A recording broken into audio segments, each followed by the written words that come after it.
السلام عليكم. النهاردة بإذن الله هنعمل مع بعض جاتوه شوكولاتة بمنتهى السهولة، وهنعمل صوص شوكولاتة في البيت بمكونات سهلة وبسيطة جدا، وشكله وطعمه في منتهى الجمال. شايفين بقى شكله عامل ازاي؟ بجد تحفة، كأنكم شاريين الجاتوه ده من أفخم محل، أو تحسوا ان هو حاجة كده يعني فخمة أو متكلفة، بالرغم ان هو سهل جدا جدا وبسيط. يلا بينا نسمي بسم الله ونبدأ في الطريقة بتاعتنا على طول. شايفين شكله عامل ازاي؟ وصوص متماسك وطعمه تحفة. اول حاجه هنجهز المواد الجافه. معايا كوبايه ونص من الدقيق، ولازم انخل الدقيق كويس قوي. كوبايه ونص دقيق، ونص كوبايه من الكاكاو الخام الغير محلى. تمام. ويا ريت الكاكاو يكون نوع نضيف ومستخدمينه قبل كده،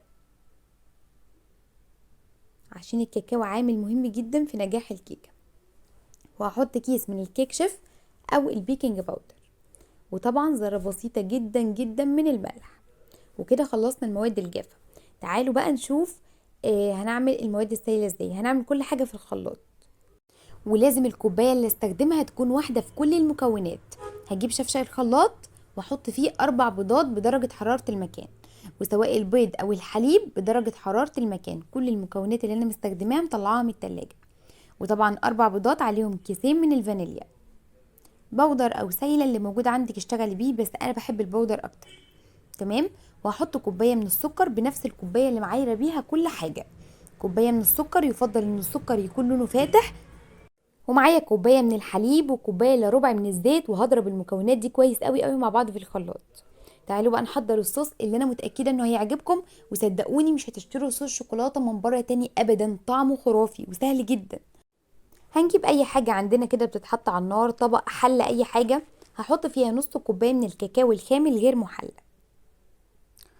وهحط نص كوبايه من السكر بنفس الكوبايه.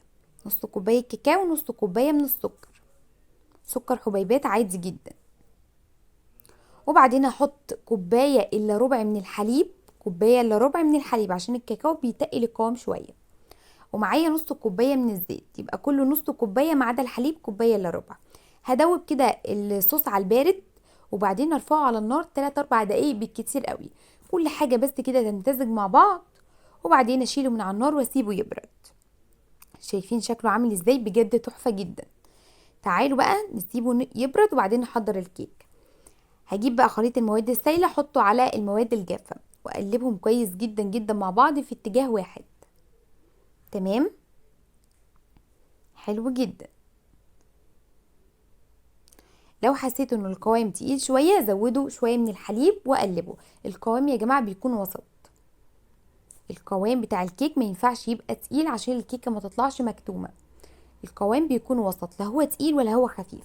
معايا صينية مقاس 26 مدهونة دهنة محترمة من الزيت، لازم الزيت يتغلف في الصينية كلها. وبعدين احط خليط الكيك. انا مسخنه الفرن قبل التسويه بحوالي 5 دقايق بس، مش اكتر من كده. وبعدين ادخل الكيك، وبعدين اسيبه في الفرن لمده 35 دقيقه، وبعدين اختبره. افتح على الكيك بعد 35 دقيقه هتلاقي ريحته طلعت كده، تختبريه استوى بتطلعيه. اديله كام خبطه كده وادخله الفرن عشان لو في اي فقاعات. تعالوا بقى نحضر طبقه الكريمه. كوبايه من الحليب يكون ساقع جدا او مثلج، هحط عليه نص كوبايه من السكر، وكوبايه الا ربع من الكريم شانتيه الخام الغير محلى. وتقدري طبعا تستخدمي المحلى بس مش بنضيف عليه سكر. تمام. وبالمضرب الكهربي بقى واضربهم مع بعض كويس جدا جدا. انا عايزه قوام الكريمه بيكون تقيل. قوام الكريمه اللي بتتحط على الجاتوه بيكون تقيل، ما ينفعش يبقى خفيف خالص. تمام. هضربهم مع بعض كويس قوي قوي. طبعا الصوص بتاعنا برد، صوص الشوكولاته برد. احنا هنحط بقى على الكريمه بعد ما نضربها كويس، بعد ما ضربناها كويس وبقت بالقوام ده كده، شايفين تقيله ازاي؟ هحط بقى معلقتين كبار من الصوص بتاع الشوكولاته. طيب، انت لقيتي الصوص تقل معاكي لما برد، بتبداي ان انت تضيفي له معلقه من الحليب او معلقتين من الحليب. بس طبعا انا في الوقت ده انا كنت عايزاه عادي متماسك، مفيش اي مشكله، لاني هحطه على الكريمه. شايفين شكله يا جماعه عامل ازاي؟ بجد تحفه جدا. انا زودت له هنا بقى شويه من الحليب عشان كان قوامه تقيل. ضفت معلقتين على الكريمه وضربتهم كويس. ادي الكيك شكله بعد ما خرج من الفرن. لازم نسيبه يبرد خالص عشان الكريمه ما تسحش. هقلب الكيك زي ما انتم شايفين. الكيك حلو جدا جدا وهش وفظيع، ولا لزق ولا اي حاجه. هقلبه وارجعه تاني الصينيه. لو انتوا حابين تعملوا الخطوه دي اعملوها، مش حابين سيبوا الكيك عادي، مفيش اي مشكله. تمام، بس عشان انا ما بحبش اشيل الوش بتاع الكيك. وبعدين هجيب الكريمه وابدا ان انا اوزعها كويس قوي قوي على الكيكه. بجد يا جماعه تحفه جدا جدا. وبعدين اوزع الكريمه كويس قوي قوي، وبعدين احطها في التلاجة لمده ساعه او نص ساعه على حسب الوقت اللي عندك. بس لازم تحطي الكريمه في التلاجة لحد ما تتماسك خالص، عشان لما اجي احط الصوص عليها الاتنين ما يسيحوش على بعض. طبعا الصوص زي ما قلت لكم انا بحس ان هو كل شويه كل لما بسيبه يبرد بيتقل، فببدا ان انا اضيف له معلقتين كده من الحليب، عشان انا عايزه قوام وسط، لا هو تقيل قوي ولا هو خفيف قوي. الصوص ده ينفع في كل حاجه، بجد حلو قوي من غير شوكولاته ومن غير اي حاجه، وطعمه رهيب. جربوه يا جماعه وانا متاكده مليون الميه انه هيعجبكم. وبعدين هسيب الكيك في التلاجة لمدة نص ساعة بس الصوص يتماسك شوية على الكيك. وبعدين ابدأ ان انا اقطعه بالسكينة. لما اجي اقطع لازم بين كل مرة تقطيع امسح السكينة كويس عشان شكل الكيك ما يبصي.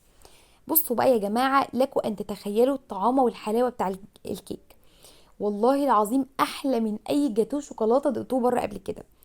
لو انتوا مثلا عندكم عزومة او ضيوف اعملوا الكيك ده قبل العزومة بيوم، كل ما بيقعد في التلاجة بيكون احلى واحلى. جربوه وانا متأكدة ان كل اللي هيدوقه هيسألكوا عملتوه ازاي من حلاوته ومن طعمته.